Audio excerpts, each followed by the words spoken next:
everyone, Tristan McIver here, Program Advisor with AMC NPO Solutions. Today on the Strategic Nonprofit, we will be discussing elements on how to start a not-for-profit. Today on the podcast, I have invited Dr. Marat Ressin.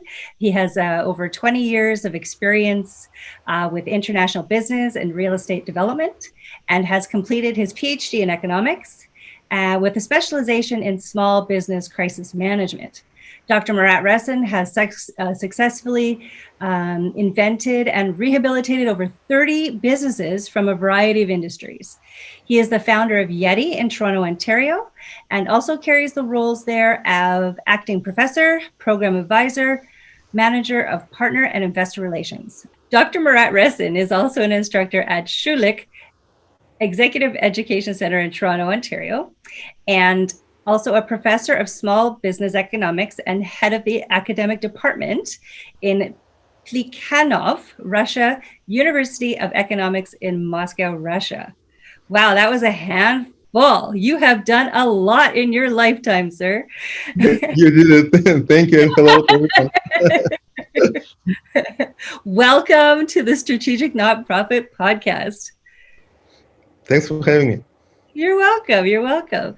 So, first of all, we had a chat earlier today, which was great, and just to get to know, you a little bit better, and also what you've done and how you help NPOs.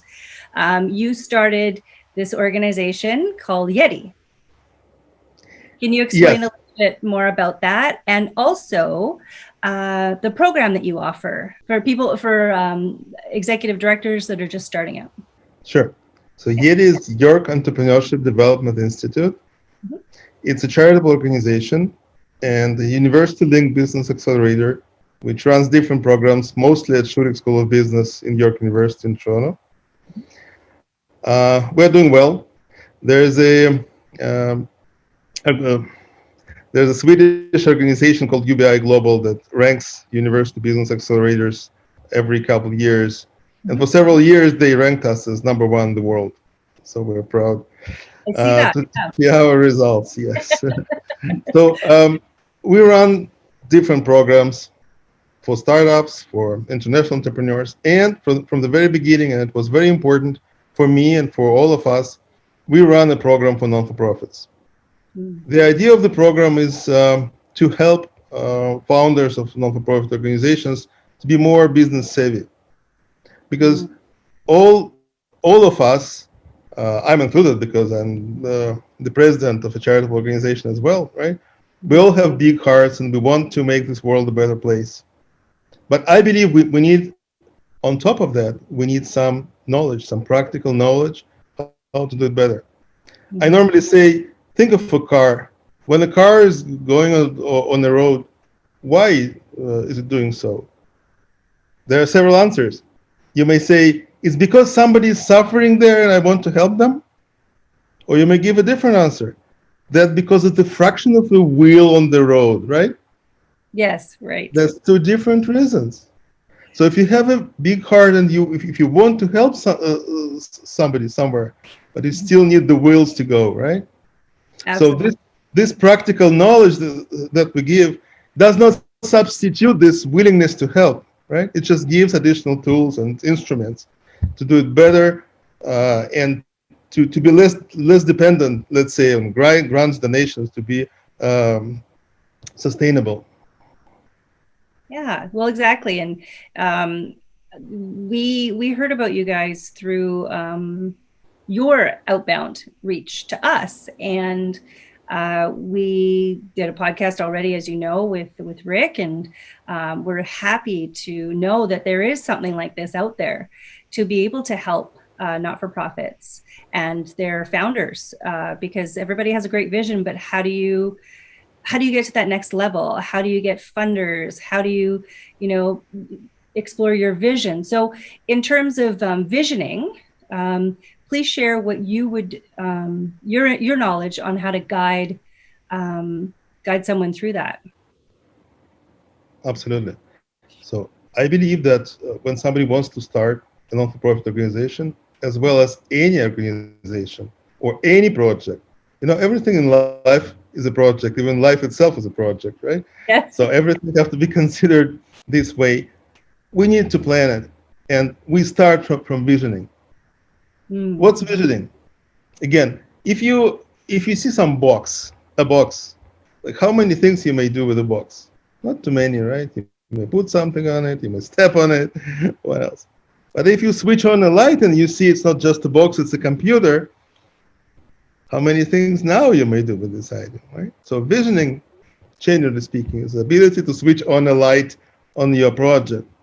Mhm. Now, when we're talking about non-for-profit organizations, there are many different segments of stakeholders that we have to consider, right? We start our non-for-profit because we know somebody is suffering and we want to make, at some point, this world a better place, right? And according to my experience, most of the founders of non-for-profit are people who used to suffer or suffer now, or their relatives experience these problems, and they know, they feel it, and they want to help. And this is very important.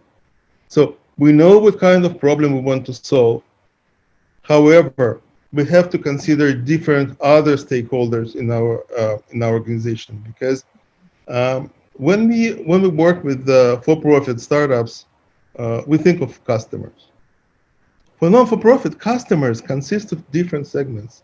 It's beneficiaries, right? People who suffer and we want to help them. Mhm. Donors, right? People who donate us time or money or time, right? So we call them volunteers, right? Sponsors, which is again very different segment. Government, if we want to apply for grants and if we want the government to help us, and so on and so forth. You mentioned this broadcast with Rick Phillips, and he addressed this issue already, the way how you communicate with different segments.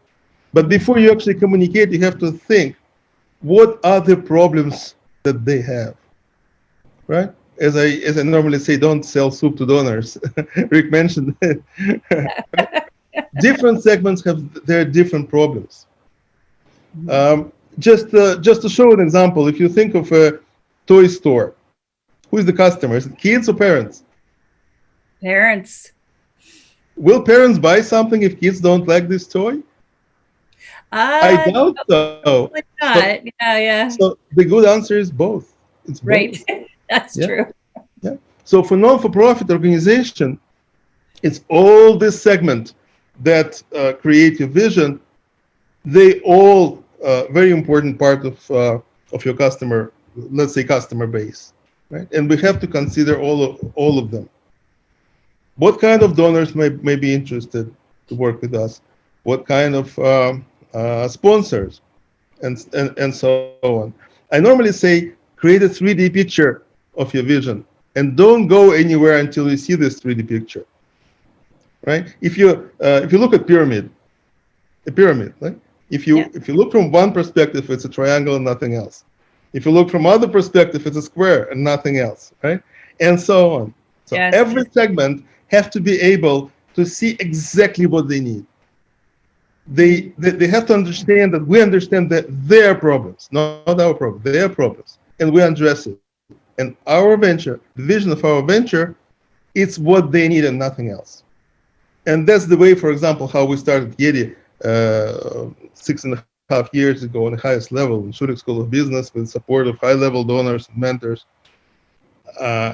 and so on. So this is very important, and we work with our participants to help them to develop this understanding for their specific cases.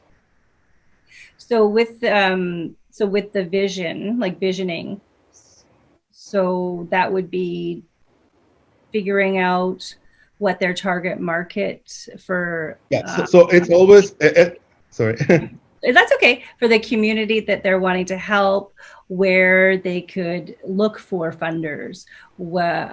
So like you're giving an example of so say in the health field, so you're not going to go to somebody in the sports field and look for donation, possibly, I mean, but then somebody maybe in the sports field has a family member that has that condition or that type of thing, so you have to, I guess is what you're saying, that you have to sort of um, focus your target onto something, or is that something else?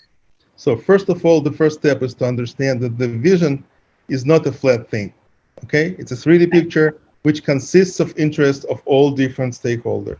Right? Then you Okay. think, then you think of a specific problem for this segment. You know the problem for your beneficiaries, but what's the problem for your donors? What's the problem for your sponsors that your venture may solve?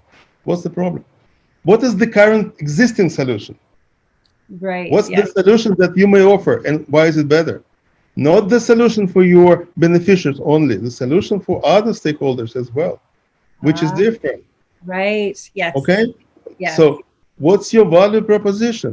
And when I say value proposition, that means how you make their life better Yeah. by the means of your venture, by providing your service or products.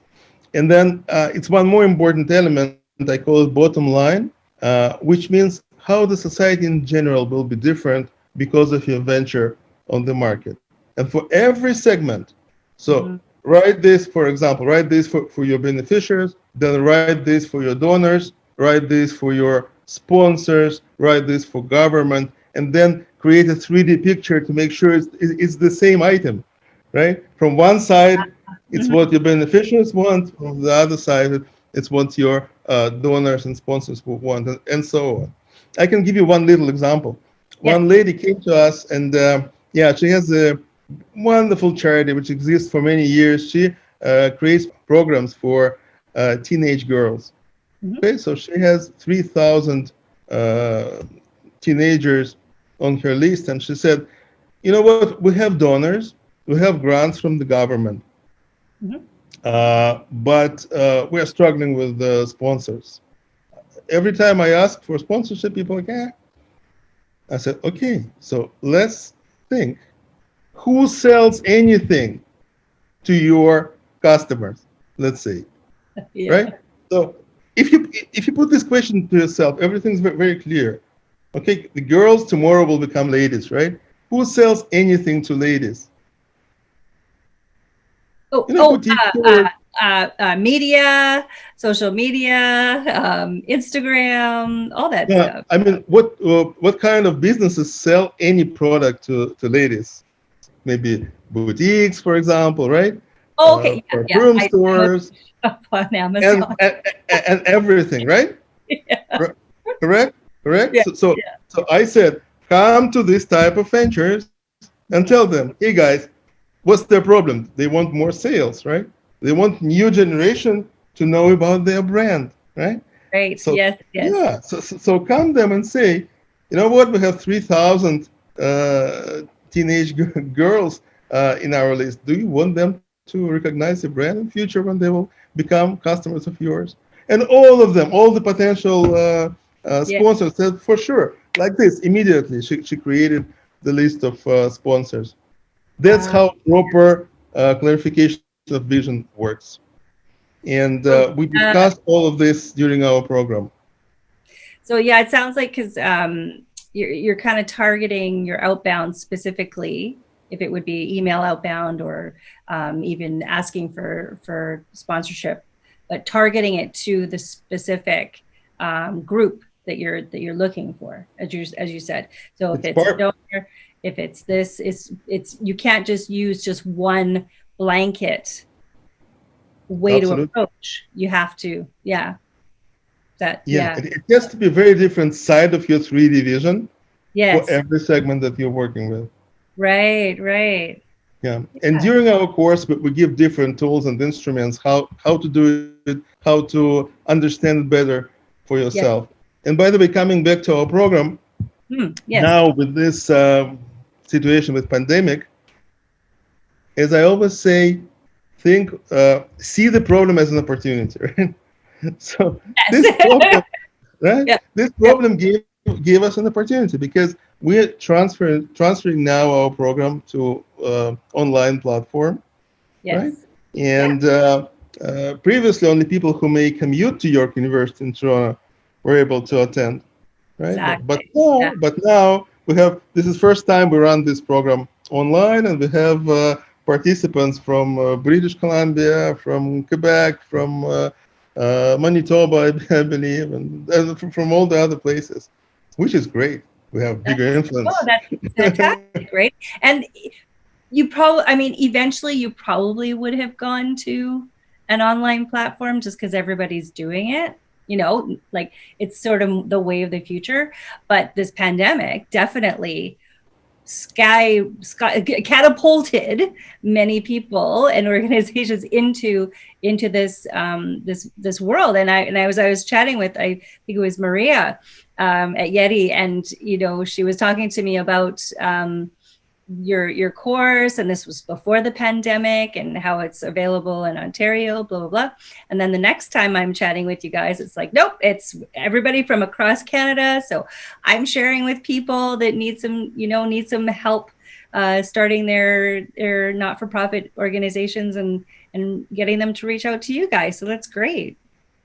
Absolutely. We are really happy to have people from all the little corners of our beautiful country. And also, we're developing now a high-level online platform, and we will include some artificial intelligence inside this platform. So it will not be only like lecturing, communicating with participants, not only connection them with the mentors, but we also will give them instruments to play with their models, and to see how how will they execute this venture with this model and with that model. So it's also a very good addition to what we may offer.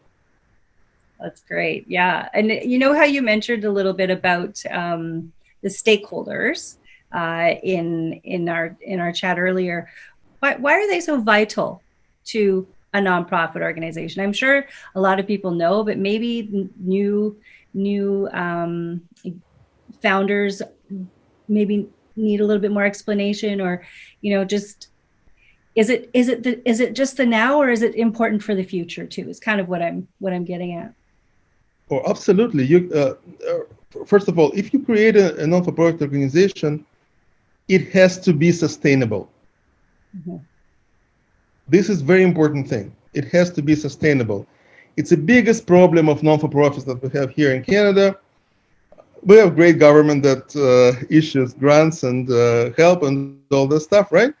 But people are trained to rely on it too much. And then if you have the grant, you provide service. If you don't have the grant, you don't provide service, which is terrible.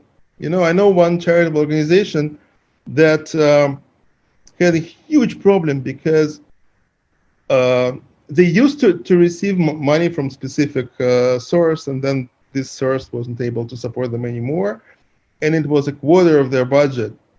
And it was a huge problem because it's a literal soup kitchen, and it was a huge problem. So they came to us, and we suggested them to change the model. And again, this is also important stuff that we discuss with our participants. So if the venture wants to be sustainable, they have to have this picture, and they have to have all the stakeholders involved in the activities of this organization, and they have to have diversified sources of funding. For example, at YETI, we have, of course, we have donors, we have sponsors, sometimes we have money from the government, and also we have paying customers. This is one more important thing that I want to mention. I believe, and I tell it to everyone, it's a very good stand for a non-for-profit organization to sell part of their product or service on the market for two reasons. So they develop their product or service for their beneficiaries. Of course, that's the main purpose why they exist. But I highly recommend to sell part of it on the market. Why? Because first, it will generate them some additional revenue and will make them less dependent on grants and donations, let's say. And secondly, the market will teach them. When people pay their dollars for your service, they will tell you, okay, we want better, we want this, we want that, versus the beneficiaries, they'll say thank you because you provide it for free or with a reduced price, right? So it's legal, it's normal, and I highly recommend every non-for-profit organization to think of selling part of their product and service on the market. Yeah, no, that's a very, very that's a great advice, because I know so many, especially during COVID and this time of year, grants from the government drying up, and there has to be another way of getting your revenue. There Yeah, has to, remember, right? sorry. Yeah, there has to be different avenues, because um, relying on the government, uh, as we can see, it's not so reliable. And yeah, so that's a really good piece of advice for them. Thinking out of the box, right? I mean, T-shirts, the course, like whatever, right? Just So get t-shirts is in addition to what non-for-profit does, okay? But yeah. what I recommend to think how to sell part of what they do, their own product or service, okay? If Okay. Yes. So, Mm-hmm. for example, YETI is an educational charity, right? We have many different programs for Canadians, for profits, non for profits, young entrepreneurs, so on. Yeah. All of our programs are free for Canadians. However, we designed the program for international entrepreneurs. If they want to come to bring their business to Canada, we Mm-hmm. teach them how Canadian and North American market work, and we charge them the market price. Right. Okay? Yeah. So Yeah. Yeah. So this is our service, okay? We developed it to provide for free for Canadian organizations. However, if we already developed it, right, Yes. why cannot we sell it somewhere? So we sell it to international companies. As a Canadian charity, we don't have to provide them for free, right? We do Yeah. have scholarships, of course, for those who need it, right? But Yeah. generally speaking, we may sell it. Remember, I mentioned that charity that lost part of their budget. Mm-hmm. Again, what we suggested them, it was very successful. The Yes. idea was, so the charity was literal soup kitchen. So they purchased food and they delivered using the labor of volunteers. They delivered it to people in need, Yeah. old and big and very respectable charity. But then the idea of thinking is the following: where people sell prepared food. How do we call the business that sells prepared food? It's restaurant, right? Yeah. Yeah. Yeah. Exactly. Yeah. So what we suggested them is to use part of their annual budget and to create a physical restaurant, okay, with the kitchen and two halls, and Yeah. then make it tender. So organization that will run this restaurant, instead of paying rent, will provide food for their beneficiaries. See, Mhm. it's a very different model. It's outside of the box, Yeah. and in this model, they are almost independent from grants and donations. All the grants and donations go as an addition to what they have. Right. Right? Yes. Yes. Yes. Oh, yeah. No, that's brilliant. That's great way to create the sustainability Exactly. that they And this need. is very important. So don't start a venture until you clarify your vision and until you convince yourself that you will be able to be sustainable. And by the way, if you have a sustainable venture, it's much easier to get donations and sponsorships because people care about how will you use your venture. For example, if somebody wants to give their name to something or maybe name of their late parents or something like that, they don't Mhm. want to give it to something that will die tomorrow, right? Right. Yes. Yeah. So pretty often we know our graduates win this type of competition when somebody wants to give the name, for example, of their Mhm. parents or relatives or something, Yeah. because they always may prove that this venture will exist forever. And everything related to business have to be planned, everything, okay? And non-for-profit, the same way. It's an organization, has to be planned, everything has to be planned. So at the end of our program, everyone comes with a good business plan, financial projections, ability to pitch their ideas to different stakeholders, Mhm. and that what helps our graduates to be successful. Oh, that's awesome. That's great. That's fantastic. It's good to have, to know that you have something after. There's a lot of people that take courses, they go to university, they come out, and they can't really do anything with what they have. In some ways, but this, you're able to give them a really good head start. Really Yeah, good. what you Yeah. mentioned is a big problem with our education. As a university professor, I agree with it absolutely, and that's why, yeah, that's why our model at YETI is very different. So all our instructors are acting business people, Right. people who involved with the non-for-profit organizations and with businesses from all the different sectors. Yeah. We don't have pure academics who just sit in the lab and then they go and teach. That's not what we do. And Yeah. also, if you go to our website, www.yetinstitute.org, you may see a long list of mentors. All our mentors are volunteers, high-level professionals from all the different fields. Because sometimes somebody will bring startup from medical field, from fintech. I know how to do business, but I don't know the details of medical business, right? Or fintech or whatever business is it. And Right. Yes. that's why we have high-level mentors who help our participants with all the different questions related to their specific sectors. That's really neat. I didn't know that. Yeah, Yeah. yeah, So the yeah. advisors, And because you're not the expert on everything.